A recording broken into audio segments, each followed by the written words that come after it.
So I'm recording now. Hello, welcome to our free revision sessions. We've been doing our free revision sessions since beginning of lockdown, really, just to give you guys some extra support as things go, and they've really taken off, so we keep on going. We enjoy doing them. They're in an hour or so in the evening. Our level 4 synoptic free revision sessions have been running, I think this is our 14th week now. So if it's your first one, what will happen when you've registered? What will happen now that you've registered is that you will receive an email after tomorrow with all of the old recordings. All right, so make sure you look out for that. They all have a password with them, so you can watch them at your leisure if you haven't already. Although I'm starting to recognise lots and lots of names that I've seen over the last few weeks. So hello everybody, hope you're all right. Hope you all had a bit more of a cheerful week. I think everyone's feeling a bit more cheerful now that things seem to be moving the right way, which is always good. We like to use the chat box, as some of you obviously know. We also use reactions. So give me a reaction as to how your week's been. Mine's been probably a bit, mine's been okay. I'm gonna give mine a ta-da. Use your reactions. Tell me how your week's been.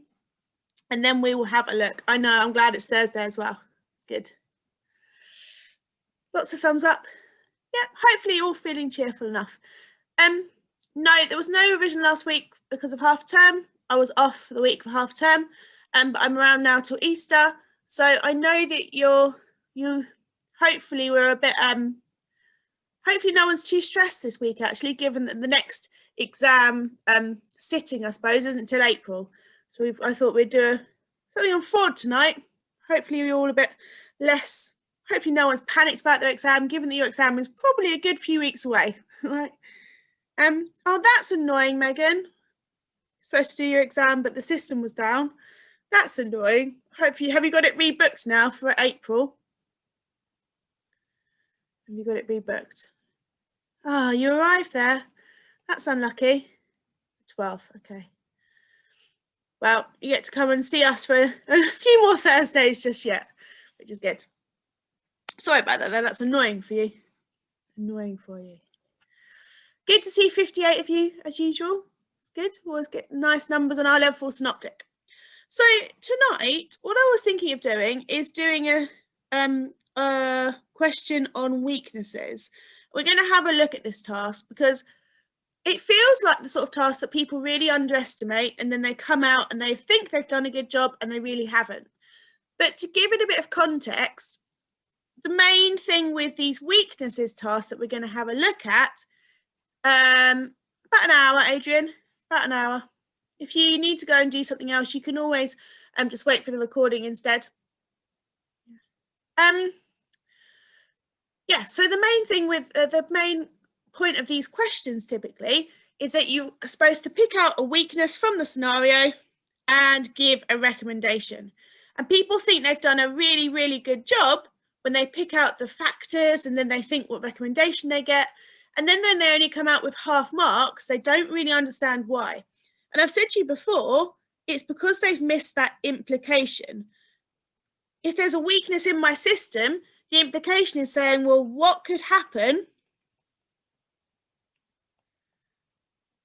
as a result?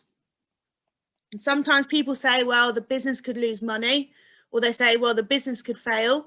But that's just not going to cut it at the end of level 4 when you're supposed to be showing your business knowledge prowess. But it's quite hard sometimes, I think, from having read lots of people's scripts when I'm marking and when I'm teaching. People struggle to think outside the box. I suppose you're all such ethical people that it's quite hard to know exactly what could happen.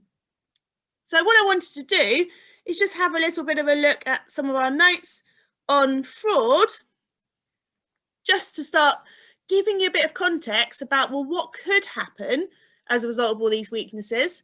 And that will hopefully help you to expand your discussion about the implication when you're looking at those weaknesses questions. And these weaknesses questions can come up in task 3 or task 6, but you are basically guaranteed to get one. I haven't heard anybody come out and say, oh, there was no weakness question. So there are three main types of fraud that we think about. Sometimes the first thing that comes to mind is the middle one, asset misappropriation.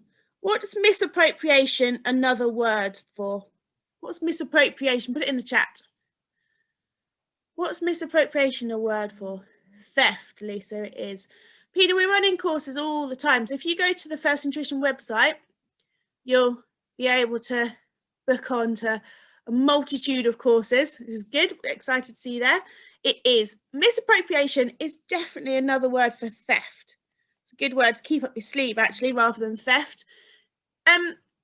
What could people steal? Well, anything the business owns. It can be petty theft. It can be things like stationery, right? Or it can be things from money from petty cash, or it could be external theft where people are coming into the warehouse and stealing our inventory. Maybe they're stealing machinery, right? It can be all these business assets. So typical things would be cash, petty cash,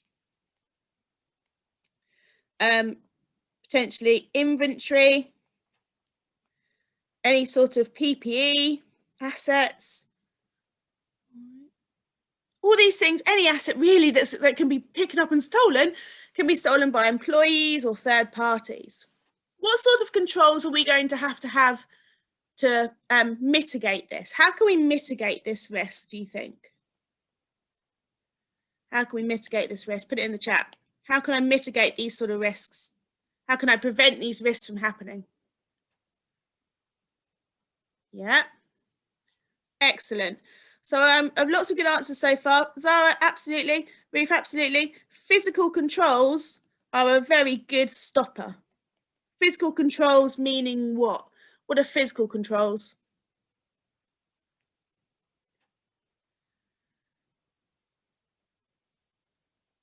Yes, absolutely. Something which limits access.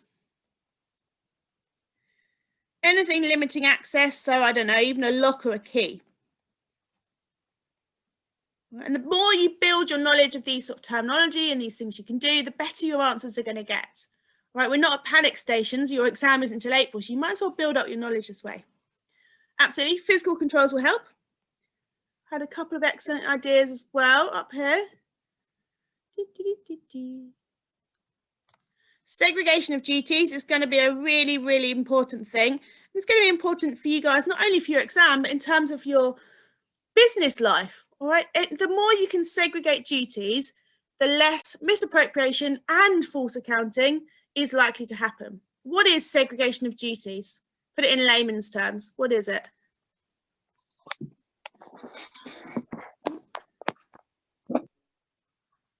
More than one person doing a task. Excellent. Oh no, I didn't mean to delete that. Yep, so more than one person. And that really helps because, as lots of you are saying in the chat, Megan's saying, Backtash is saying, it spreads the control over people. It means that people would have to collude to break that control. So that's really important where we're talking about which asset we really need to have at least one person dealing with at all times. Which asset we really need to have at least one person dealing with. Cash, absolutely, Pina. We can't just leave cash in the hands of one person because it's too easily misappropriated. All right, it's not that that person's necessarily going to be a person that would steal, but if cash even is in the hands of one person, if there's an error, well, it might just be an honest error, but we will never know. So the more, whenever there's cash around, think segregation of duties. I've got to have more than one person. Cash sales are a really hard thing, Backtash. That's where you've got to have really strong what? I think someone else has mentioned it actually. If I've got cash sales, how am I going to know whether the person's received the money or not? What do I have to do? We need to have strong what?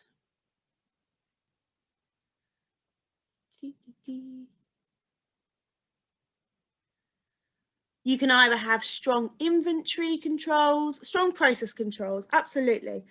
If the control is that someone buys something and they just hand me a £10 note and I don't have to write it down anywhere and no one's keeping a track of the inventory, chances are mistakes are going to happen, or someone might steal something. Whereas if I have strong controls over my inventory and I have strong controls over my records, that's really going to reduce that risk. So that's a really good point. So records and inventory detail. That's going to be really important. Excellent. So that's asset misappropriation.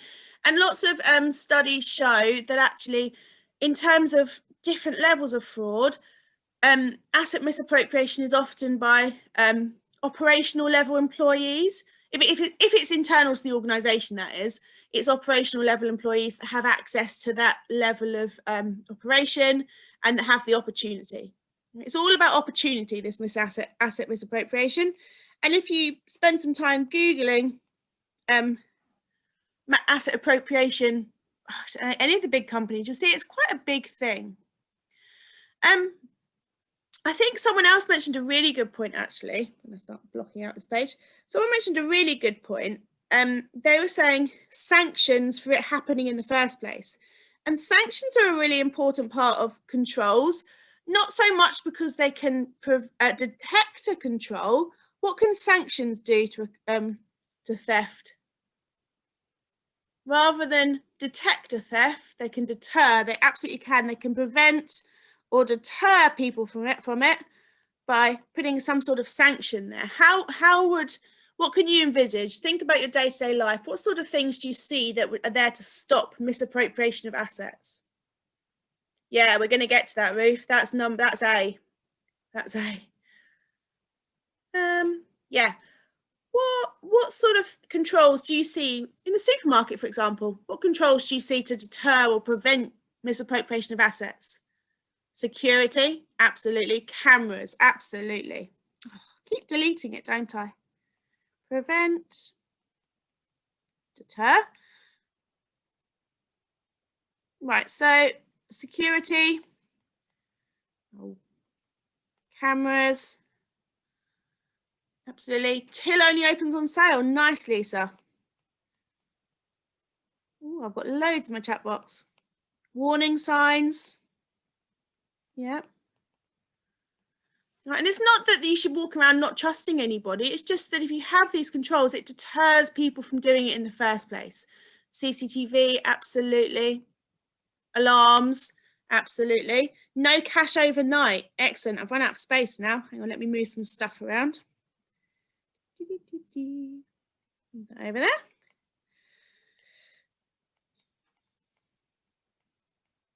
Nice. Yeah, absolutely. Having a minimum stock level. So sometimes these deterrents can be as important. I suppose these over here do prevent as well, don't they? Yeah, it's just making sure that you have a decent amount. There's plenty you can do if you actually start to think about it.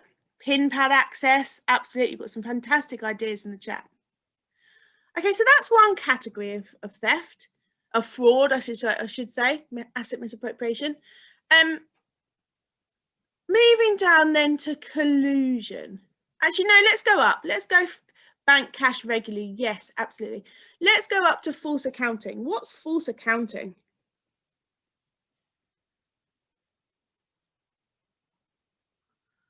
What's false accounting?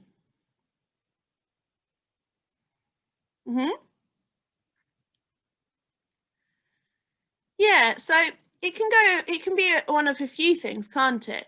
It can be window dressing to try and make things look better, or it can be manipulation of records, over understating.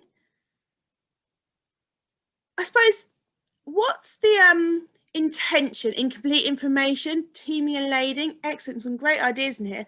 What's the intention of false accounting? Because there are a few intentions, aren't there? What it is, absolutely. The overriding intention is absolutely to hide information. I like that, Ruth. Hide the loss. Oh, it's going so fast, I can't even see. Excellent. Yeah.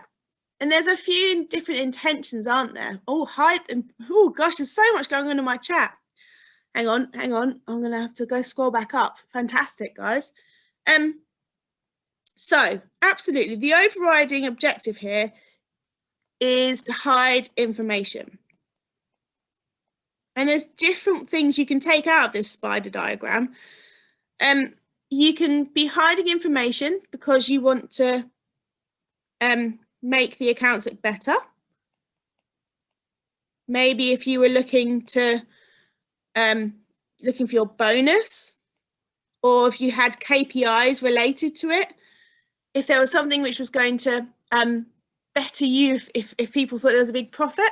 So, for example, Patisserie Valerie, they hid all the overdrafts because they wanted to make it look profitable. I suppose they thought they were going to deal with it later. If you were selling the business, yes, Pina, absolutely. You're looking for sale. Or you might want to make the profit less. Maybe if you're thinking about tax, yeah, to boost the value of the shares, absolutely. Maybe thinking about tax. So much, isn't there?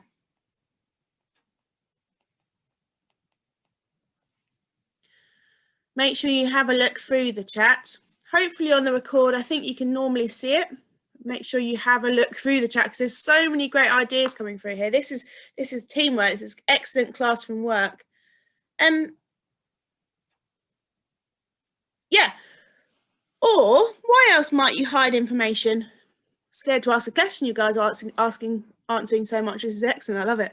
Why else might you hide information? Is it just making the profit better or worse? Why else might it be? Yeah. Conceal fraud. Absolutely. Or money laundering. Absolutely. Concealment of fraud is a big thing. And typically, as I said earlier, misappropriation of assets is for operational level staff typically. If we're looking at higher level managerial and particular accountants who are involved in fraud, it's this which typically comes and hits management in the head, right? This concealment of fraud. If people are given too much responsibility, too much access, and there's lacking of segregation of duties, they can be concealing fraud. Absolutely.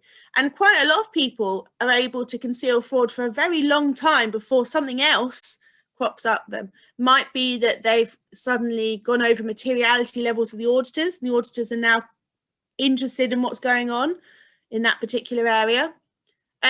One fraud I'm aware of, which I always think is quite an interesting one, is that there was a company where it was a property management company, and as you know, when you rent a flat, you put money into you put the deposit in, and they hold on to the deposit until such time as you leave and you get it back, hopefully. And this property management company, the accountant had access to the bank statements and the bank account, and they did the bank rec.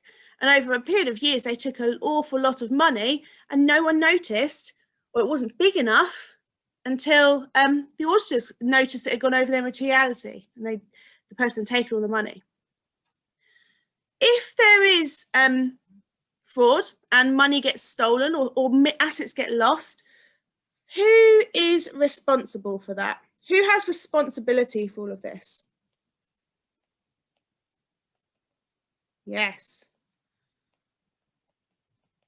Who is responsible for preventing and detecting fraud? It is. You are all right. The directors, the board. So who ends up paying? Them. Absolutely. It will cost them money. Absolutely. Where do auditors fit in then? What's the point in auditors if they're not going to do that? Has anyone done their audit course? Where do auditors fit into this kind of situation?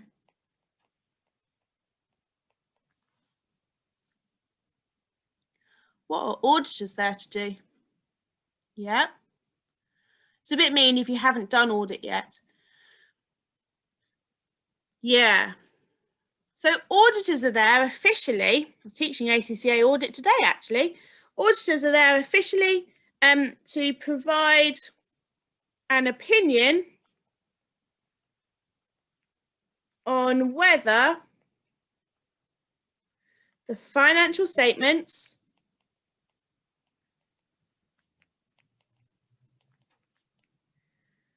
are materially correct. i.e., are the financial statements materially correct? True and fair, yes, Pina, absolutely. Auditors are not there to pick up every single fraud. They're not fraud detectors. If there was a material fraud, or if an auditor stumbled across a fraud, they would have to act. But actually, the auditors are there to check the accounts. That's what they're there to do, to make sure the accounts are materially correct, make sure the accounts are in whole correct. Right. So actually, it's all still on the management. Auditors have to jump through hoops, they have to do certain things, and you would hope they would pick up frauds, and quite often they do, but it's management's responsibility. And therefore, management have to bear the brunt of it when it goes wrong. That's not to say there can't be criminal charges brought against people, all right, but yes. Anyway, the third type of fraud, so we can get on to our question, is collusion. Collusion, I think it was in one of our quizzes actually. Sometimes people get confused between collusion and segregation of duties. So let's have a look at what we've got here.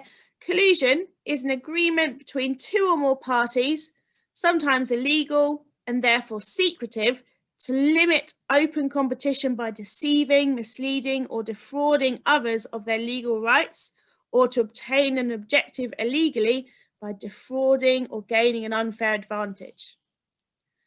Right, it's an agreement between firms or individuals to divide a market, set prices, limit production, or limit opportunities. That's a big definition. Can you think of an example of collusion which results in fraud? What sort of thing might people collude together to do?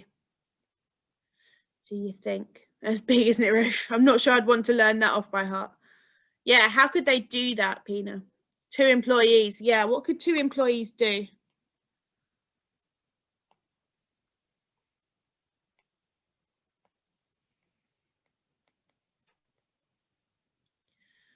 Oh, Megan's gone for authorizing payments to suppliers, fictitious suppliers. Yeah, that's a good point. Payments to fictitious suppliers. So you have one person setting up a new supplier and another person authorizing that a payment's made to that fake supplier, and then they split the money. Absolutely. Agree to increase prices. Yep, a bit of market collusion. Banking, absolutely. Cash is a big point, isn't it? If they're the classic AAT example of wage packets, where they might steal the cash together. Another example of them physically standing together that way is opening post. If there's 2 people opening the post, and they decide they're going to collude together and they split the money, not much you can do. Set up fake employees. Absolutely. Goods from inventory. Absolutely. And what do you notice about collusion? What doesn't help with collusion? Which one of our really favorite things doesn't help with collusion? Which one of my favorite controls doesn't help? Segregation of duties, absolutely. It's basically a big override. Thank you, Ruth, and I'm not sure, Malgorzatsa, I think. I'm not sure, I'm not very good with names. It overrides segregation of duties? It overrides the segregation of duties, which means that it's really hard to detect. So we're going to have to come up with some different ways of controlling that. What sort of things can you think of? How can we control that? These ones here are going to help, aren't they? All these security cameras, tills open on sale, warning signs, no cash overnight. Yeah, lots of process. But if I'm gonna collude together and override the segregation of duties, which key course did you do, which might also help to control things? One of your core units will also help as an overriding control. Oh, that's a good idea. Swapping employees, that will be good. Do you think budgeting could help with all of this? How could budgeting help?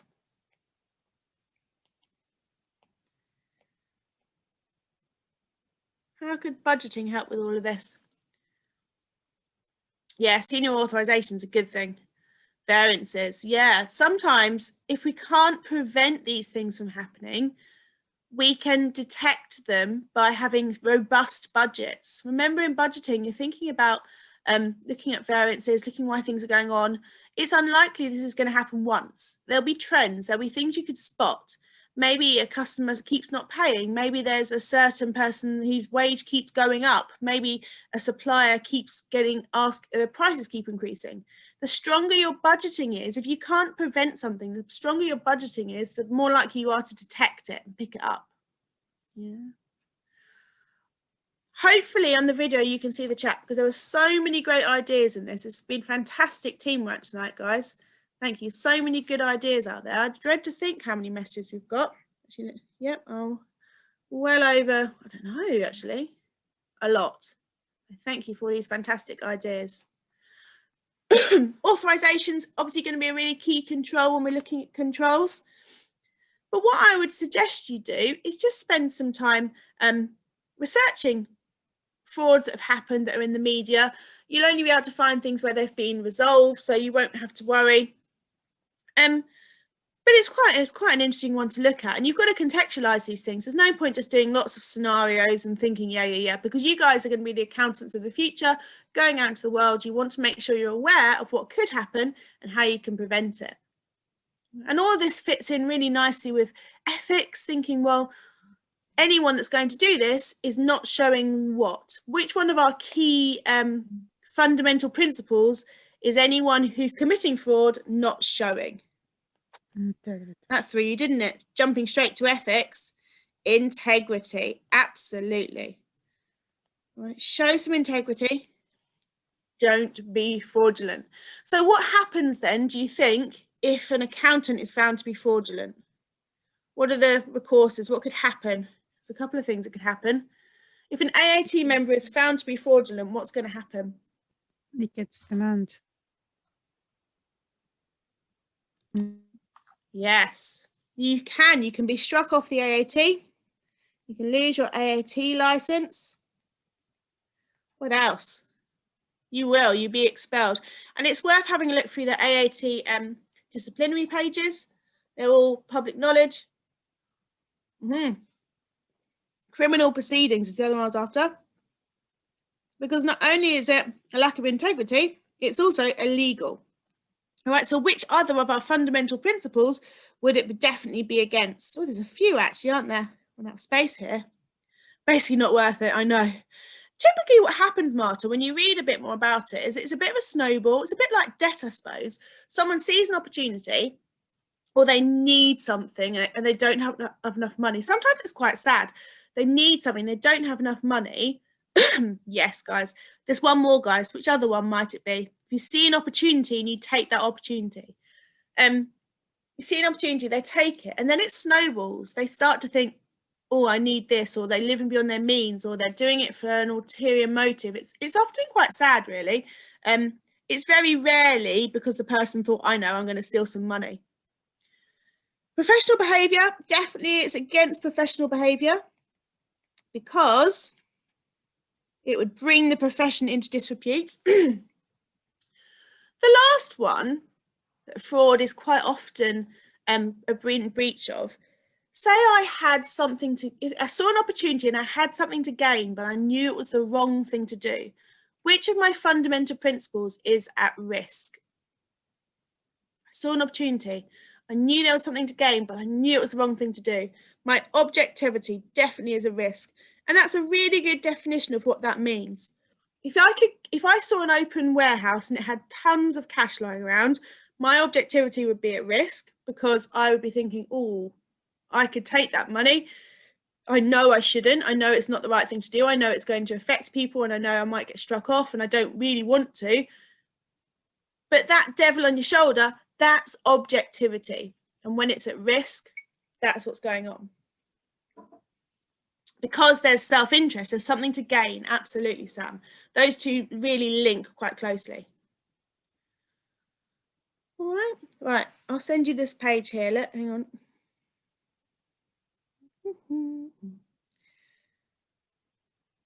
Okay, so that was a little bit of a whirlwind tour of fraud. And like I say, if you're watching this, make sure you read the chat, because there was tons of great ideas in the chat. But it's 8. I set myself a stop limit of 8 to get onto our questions, so let's stop there. So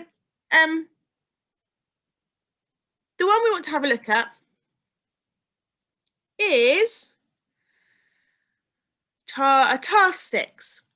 All right. And what we've kind of expanded on is that, well, what could happen as a result? As I said a bit earlier on, when people give me deficiencies, they then awfully say the business could lose money. There could be an effect on cash flow. No, I want you to come up with these sort of ideas. What could happen? What actually physically, give me some specifics. Tell me what could happen. Tell me the things that are likely to happen. Yes, well, absolutely, Marius. We haven't covered money laundering, have we? No, we haven't covered money laundering. That's a whole different ballgame. All right, you should have some money laundering notes. We've steered clear of money laundering. We'll be here all night if we do. Yeah, we've gone to these 3 common types. There are definitely other types. Money laundering should definitely be on your radar. And bribery, absolutely. But yeah, so when you're doing these, when you've got these weaknesses, if you're finding that your implications are bland and you just don't know what to write, it's because you need to think more about this stuff. You need to think, well, what could physically happen? Make it into a real life scenario in your head. Then the recommendations come easier. The only thing I'd say before we start doing this task is that often weaknesses, people, what they tend to do is they tend to pick things out of the scenario and just write them word for word. You need to be really careful in that you need to clearly state what is missing or inadequate. State the control that is missing or state what is wrong. And that takes a bit of practice.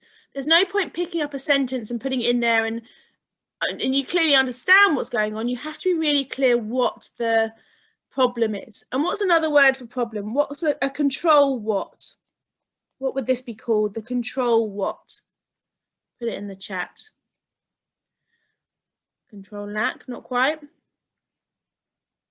A control what? Begins with a D. What do we think? Someone's got to know. A control what? A problem in a control. Oh no, not quite. It's from that word actually. You might not have heard of it. A control deficiency. All right. A control deficiency. No, it's fine. I didn't lead you into that one. It's good to make your brain sometimes think really hard about it. You won't forget that one again now. All right. Okay, so what have we got to do? In this task 6, let's just check. We have got to identify 5 weaknesses in their internal controls in respect of the purchase system, explaining the risk each of these represent for Veggie Delight. So what could happen as a result, that implication? And there are 10 marks for that. All right, so if you take a second and think about it, the marks are clear. You're going to get a mark per weakness and you're going to get a mark per implication. Is there any point writing 6? What do you think? Give me a tick if you think there's a point in writing a 6th one. Give me a cross if you think there's not much point writing a 6th one. Tick or cross? Tick for yes, there's a point in writing a 6th one. Cross for no, there is no point writing a 6th. Just leave it. No, no point. And you're absolutely right. I don't know if AAT are as harsh, but I know in ACCA, when lots of you get there, which I'm sure you will, if they ask for 5, they're not even allowed to mark the 6th. It's not potluck. If you write lots and lots, at least 1 will be there. So if you find more than 5 weaknesses, you've got to pick your best 5. So let's read through this then. What we'll do is we'll pick out, we're running a bit short on time, so we'll pick out the weaknesses and make sure we're happy with what they're going to. All right. Let me read it out to you guys. I'll put as much as I can. Yeah, I think the whole thing's on the page actually. So start reading, see if you can pick up some weaknesses. Feel free to put them in the chat. So it says, following some issues that have been identified in the purchase system at Veggie Delights, you have been asked to undertake a full review of the system and have prepared the following report. And whenever I'm doing these weaknesses question, I always write a weakness can either be an inadequate control,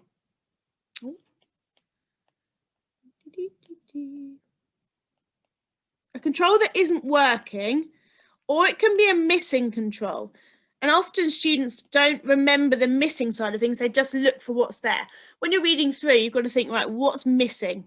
Yeah, often that's segregation of duties, if I'm honest. Okay, orders. When restaurant managers require fresh produce, they complete a requisition form, and this is submitted to the purchasing ordering department. Requisition forms do not require authorization, and no reference is made to the current inventory levels of fresh produce being requested. Well, they've led us to this one. Let's just do it as we go. Requisition forms do not require authorization. They've literally led me to that. They want to get me off to a good start. What would the implication of that be? All right, don't write it will cost the business money or I might cry. What might happen as a result of requisition forms not making authorization? What sort of fraud, Anita? Yes. Yes. And what could they do if they order anything? What could they do with it? You've got to expand these things.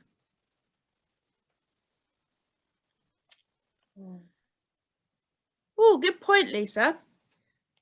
So we've got that they could order for own use, fraudulently order for own use,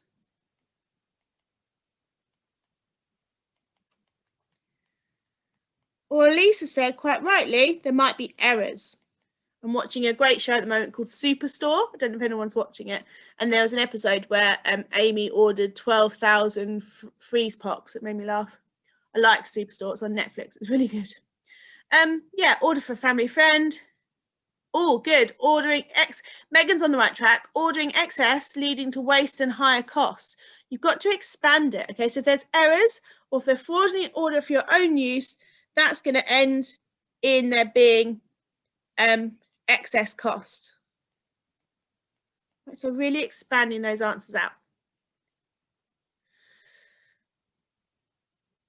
Second thing that they've got here then is that no reference is made to the current inventory levels of the fresh produce being requested.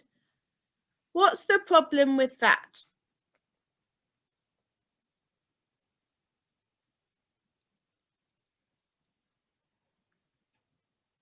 Yeah. Yes, Margaretza, there is different. Yeah. Think about it for a second. There could be wastage. What else could happen? Absolutely. I'm really pleased you've said that, Margaretza. There is no control on the stock. Think about it for a second. If there's no control on the inventory, what does that open us up to? No control on any inventory at all. Yes, I'm happy you've got there'll be wastage. What else could happen? Misappropriation, theft, fraud. Yeah, it isn't just about what's in front of your face. Absolutely. That was the point in doing all of this.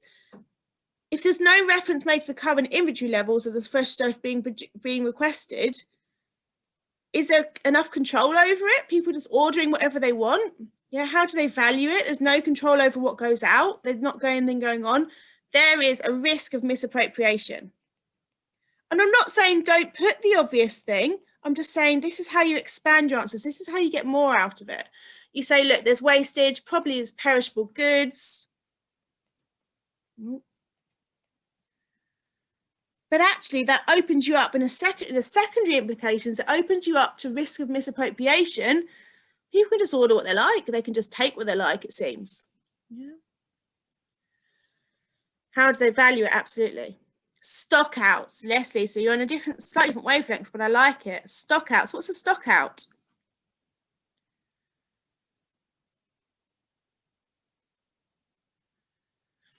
What's a stock out?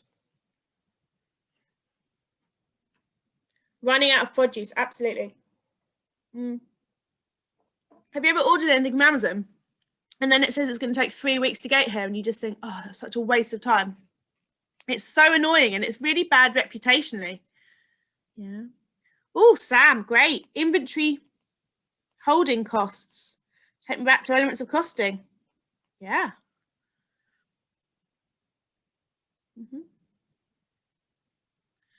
Yeah, I think that would be good. Speaking, I think it would be good to have some sort of form flowing through. Absolutely. Okay, let's keep going then, we're running out of time. So the staff in the purchase ordering department use the requisition forms to raise sequentially numbered purchase orders based on the approved suppliers list. This list was last updated 12 months ago and new restaurants have opened since this date. So that's a bit of a concern that the list was last updated 12 months ago. Out of date list. Take a second. So your suppliers list, which we are using for everything, is out of date. What could happen? What's the implication of that potentially? Nice, Emma. Like that, Emma. Nice. So the first thing that you want to pick up on is that we might be missing out on price. Absolutely, we might be missing out on price because we could be up more cheaper products in the market. We might be overspending. That would cost us cash flow. But the one that flashed up, which I like to see, nice, out of date credit check, nice. The one that flashed up that I liked seeing is collusion. How could people collude? What could be going on with collusion here?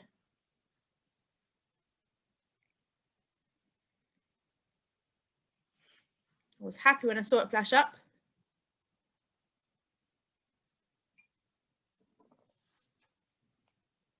Yeah, we could be missing out on discounts. Absolutely. Yeah. Yeah. We could be people could have put fake suppliers on the ready to go. We could be colluding with a supplier. There could be employees in different companies colluding with one supplier. If no one's reviewing that list and people are aware that no one's reviewing that list, collusion could happen. Falsifying price orders. Right, if no one's on top of it, these things are fluid things. They're not just we'll make a list and that'll be it. You have to be on top of the list, otherwise people will start to take advantage of it and they'll see an opportunity and they might take it. All right, so it's important that that list gets reviewed. No, not fraud everywhere, Marta. Definitely not. The world is full of good people, but opportunity for fraud everywhere. Right, and we're solid accountants. We're not going to be doing anything like that. Because you're going to end up being kicked out, and it's just not right, is it?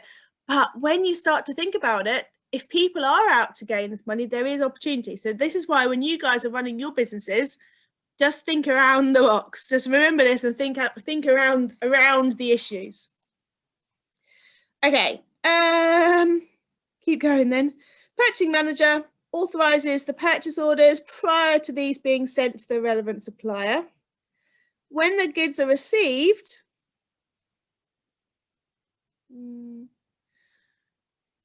yeah.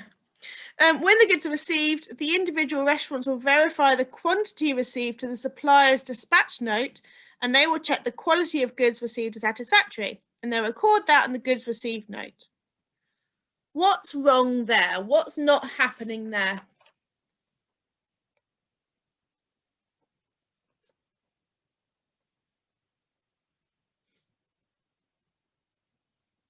The quality check is happening. What isn't happening? What are they checking? Yeah, purchase order. So all that's happening is we're sending a purchase order out, which has been authorised, good. But when the goods come back, all that they're doing, if you read it carefully, let me give you a tip. In your exam, if you pass a paragraph and you don't find a weakness, just take a second to check there's nothing in there. Yeah, it'd be a good tip for these exams because they're not particularly long, these scenarios, really. So when the goods are received, the individual restaurants will verify the quantity received and the quality received to the supplier's dispatch note. So if the supplier says that they've sent 12,000 things, we check it and we agree it's 12,000. What haven't we checked?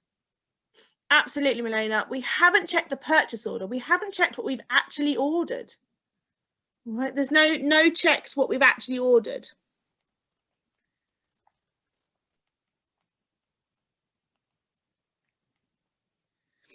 Yeah, we haven't checked what we've actually ordered. So what might happen? Not sure if we can fit forward into this one. No way to mark the order. Yep. We could end up paying or taking, I suppose is the issue, goods we didn't order.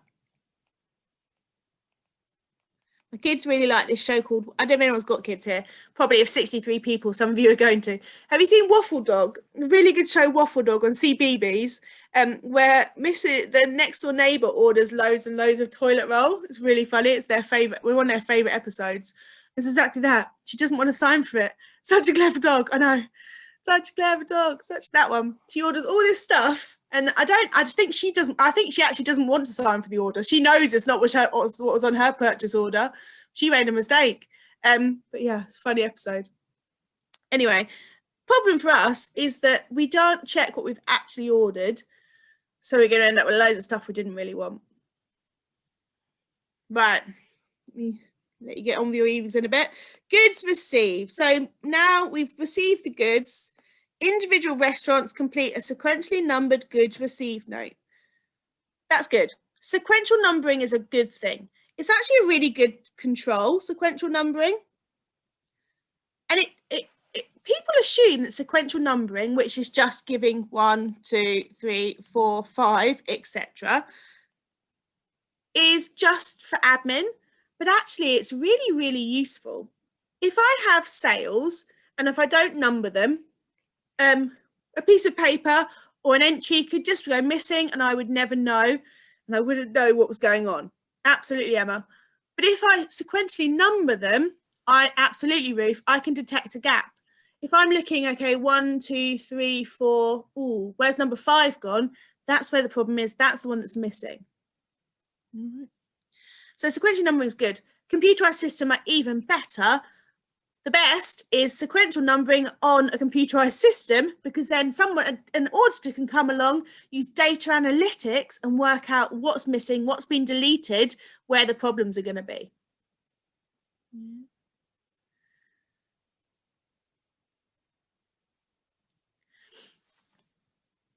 Right. Check the missing number, absolutely.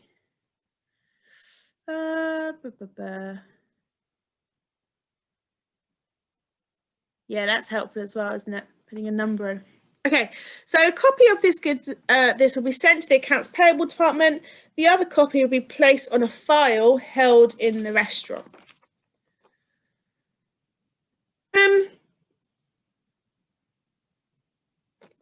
Purchase invoices are sent directly to the accounts payable clerk, who stores them in a manual file until the end of the week. They will then be input onto the purchase ledger using batch controls, and each invoice is given a unique number. This is all very well and good, but I was just checking, surely that can't be the case. They've basically told us that they've got these goods received notes and they've got these purchase orders which are really nicely placed in a file, but what isn't happening here? What's missing? Yeah, absolutely. Is anyone in charge of verifying purchase orders? I'm sure at least some of us are in charge of verifying purchase orders. We need to agree the purchase order to the goods received note. That is bonkers. If that doesn't happen, all sorts of stuff can happen. Yeah, there should be a track from the very beginning. Oh, not purchase order, purchase invoice. should be a purchase order attached to a goods received note, attached to a purchase invoice. All right, so the whole thing should tally up. Should be, let me put it over here, approved purchase order, which goes with a signed goods received note, which goes with a purchase invoice. And then, and only then, should we pay it.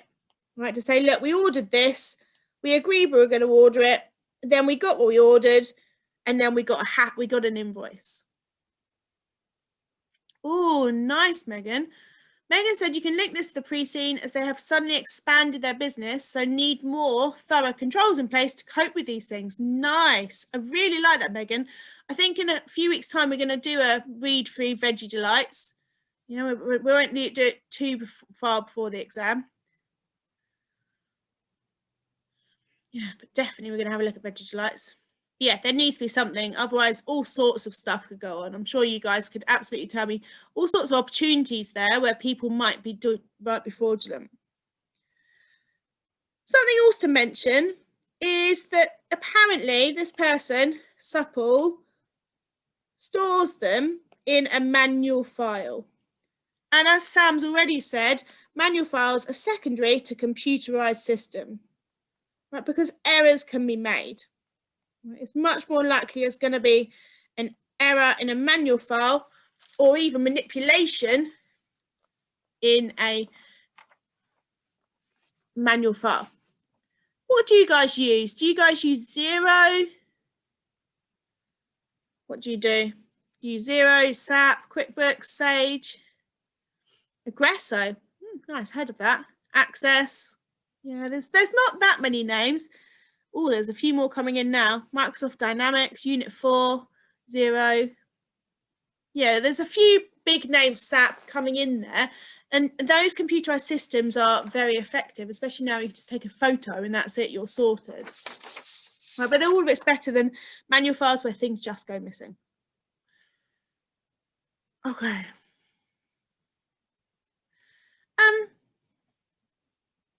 Right, last one then. I think your weekly basis is right as well. I think you'd probably tag that along. The fact they're in a manual file and the fact that they're for the end of the week, it's just a bit archaic, isn't it, really? Errors, opportunity for people to muck around. It's just a bit archaic.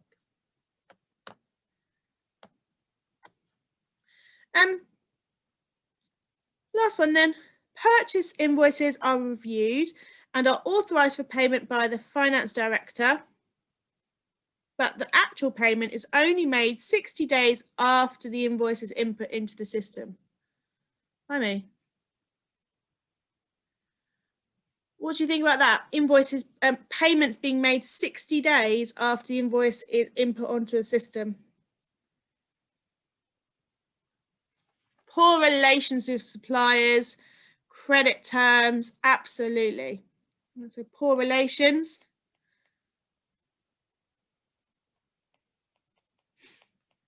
You might breach your credit terms. Yeah. Ah, missing early settlement discounts, absolutely. Early settlement discounts lost. Yeah. Bad reputation, absolutely. And you'd want to spend the time picking a few of those things. And like I say, if you're watching this, just have a look at that chat because there's so many good ideas there. And it's the likely that you would have one or two, but together you can have lots of ideas and you want to capitalize on that. The accounts on stop. Yeah, absolutely. Upset supplier. Ooh, window dressing, absolutely. All right. Okay, so hopefully that's got your brains going a bit more. I'll export this page as well. Oh, that's a good point, Milena. They might send lower quality goods in the future. If they know you're not going to pay you, the effect of the poor supplier relations, I hadn't thought of that one, is they might think, oh, stuff them. I'm just going to send rubbish stuff in the future because it doesn't matter. Yeah. Absolutely. But hopefully that got you thinking a bit more, guys, tonight, rather than just, what I don't want students to do is just look at a scenario, pick up the weakness, This has to be part of kind of like a bigger thing for you where you think, right, I've got to the end of my level 4. Chances are a good proportion of you are going to move on and become the business people of the future. So you want to make sure you, like I say, have safe businesses that run well. So I think that's where we're going to leave it tonight. I'm just going to stop the recording now.